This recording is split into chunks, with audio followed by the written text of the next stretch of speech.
Dans cette partie, on va voir le design pattern observateur ou bien le design pattern observer. Donc tout d'abord, on commence par une définition.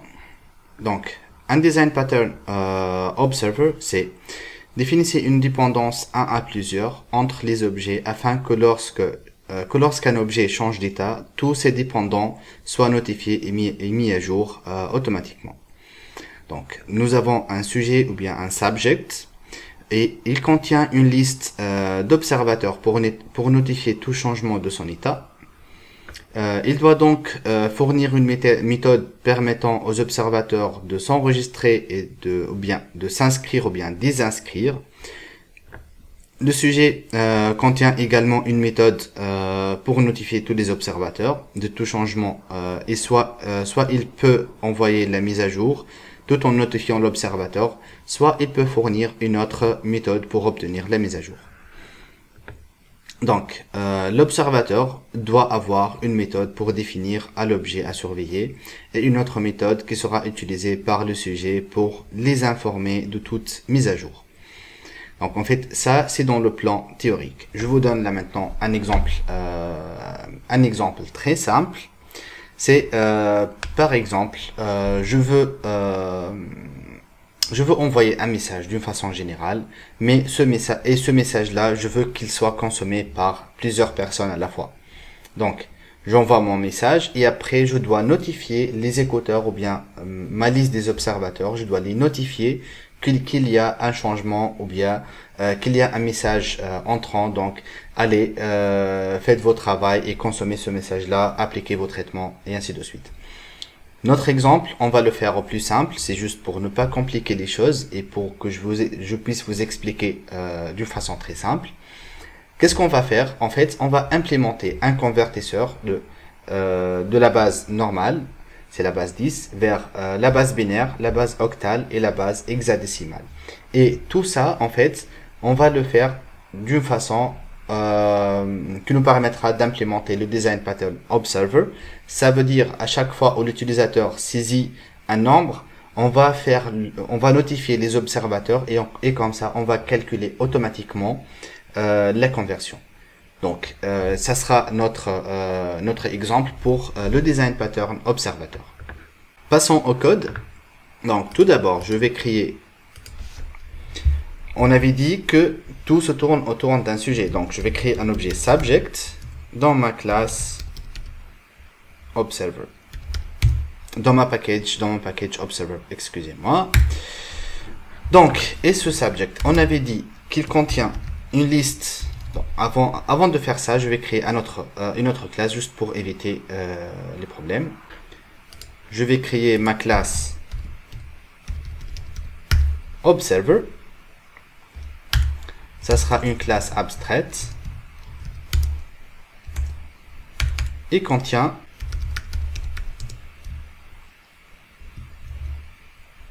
protected. C'est mon subject et une void update.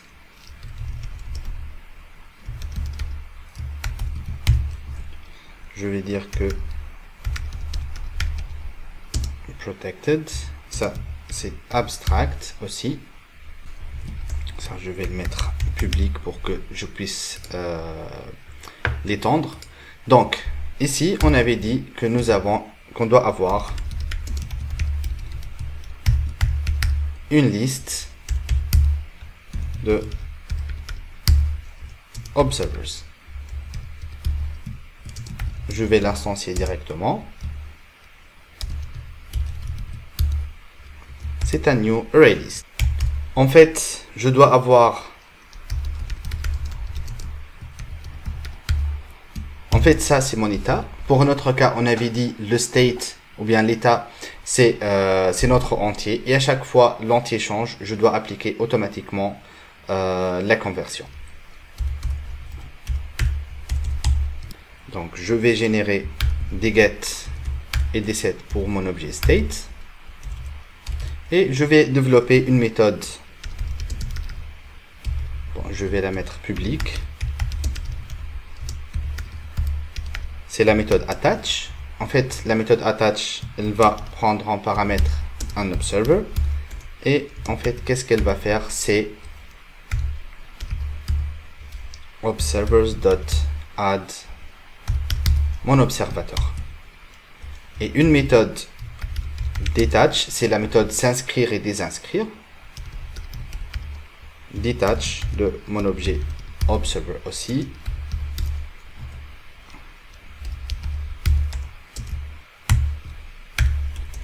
Ici c'est void. Donc qu'est-ce que je vais faire? C'est observers.remove mon objet. Et là, je dois aussi ajouter une méthode qui s'appelle updateAll. Ou bien on peut l'appeler notifyAll. On va ajouter la méthode notifyAll. C'est public void aussi. C'est notifyAll observers par exemple. Et là, c'est très simple. Qu'est-ce qu'on va faire? C'est observers dot for each. C'est ob.update. Donc, je vais faire appel à cette méthode directement. Donc, méthode reference. On peut utiliser méthode reference directement de Java 8. Donc, en fait, ça, c'est la définition de mon subject. Là, maintenant, on va passer à l'implémentation de mes observateurs. Donc, tout d'abord, je vais créer ma classe binary observer. Et on va étendre la classe observer. Donc, je définis la méthode. Et je vais demander dans le constructeur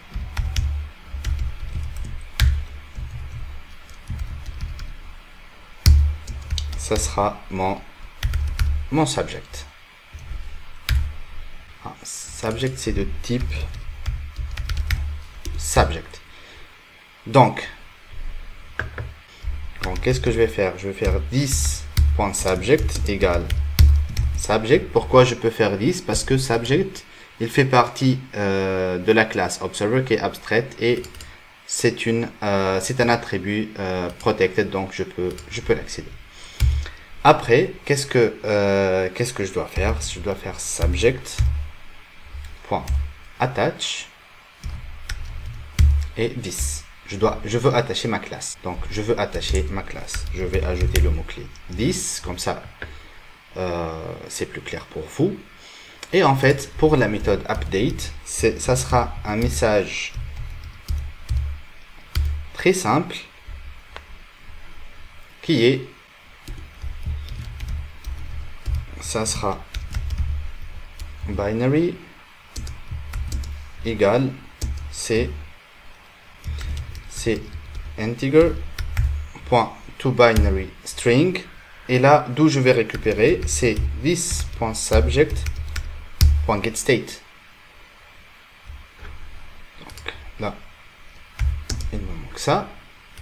Et en fait, là, j'ai pu convertir d'une façon très simple parce que c'est déjà implémenté en Java. Donc, je peux convertir directement mon objet. Donc, je vais copier ça parce que... oui, bon, donc je vais le copier. Là, je vais créer ma classe, c'est Octal Observer. Et aussi, j'étends la classe observer et là ça sera octal observers et ici ça sera to octal string. Il me reste là maintenant exa.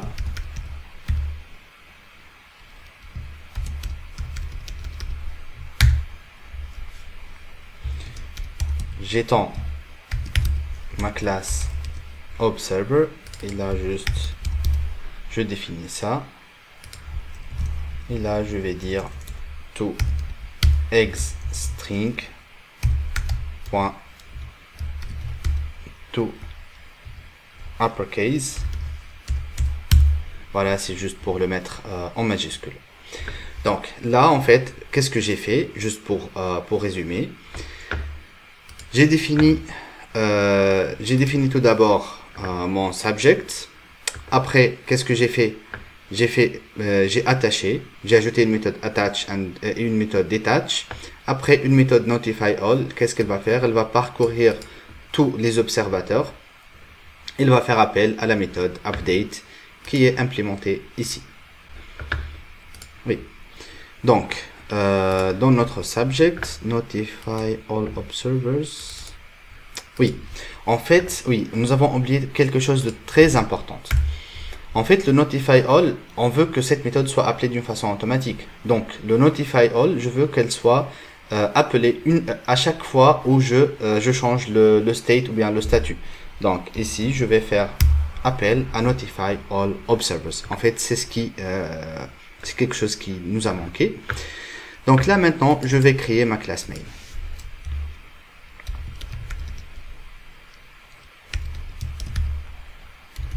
Observer main.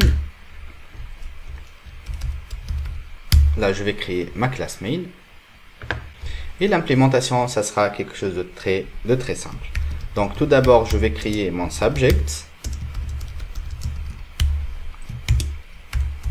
Et je vais créer tout simplement new binary observer.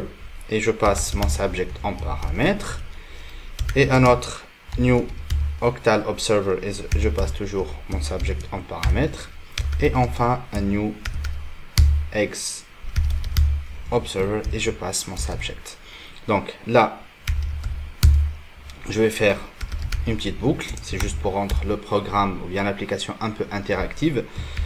Donc system.out.println, c'est saisir un nombre à convertir. Là, je vais utiliser un scanner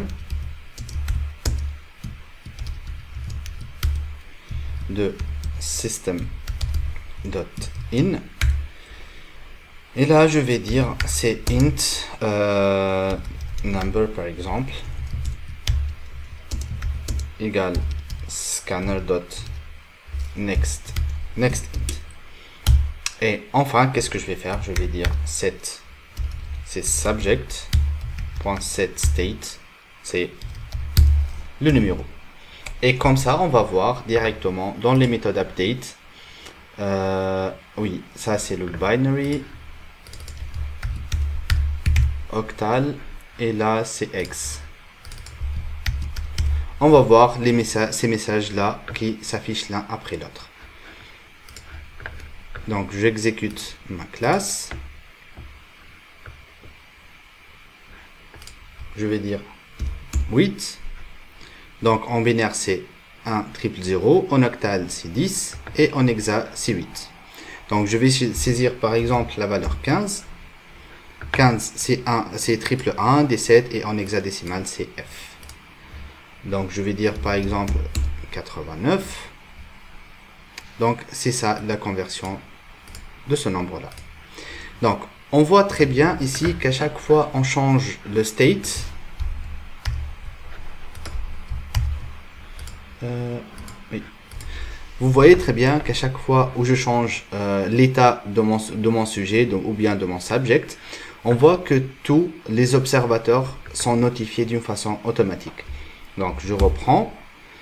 Voilà, et on voit très bien que on arrive à faire la conversion d'une façon automatique pour tous les observateurs. Donc voilà, en fait, c'est un cas d'utilisation. C'est vrai que c'est simple, mais en fait, un cas d'utilisation réel ou bien qu'on peut rencontrer, c'est par exemple, je veux envoyer un message ou bien je veux faire un traitement et je veux que cette entrée-là ou bien cette information, je veux qu'elle soit interceptée et je veux effectuer des opérations. Donc le design pattern, c'est le meilleur design, c'est la meilleure solution pour pouvoir implémenter ce type de solution. Donc voilà, c'est tout pour le design pattern observateur et on se voit à la prochaine.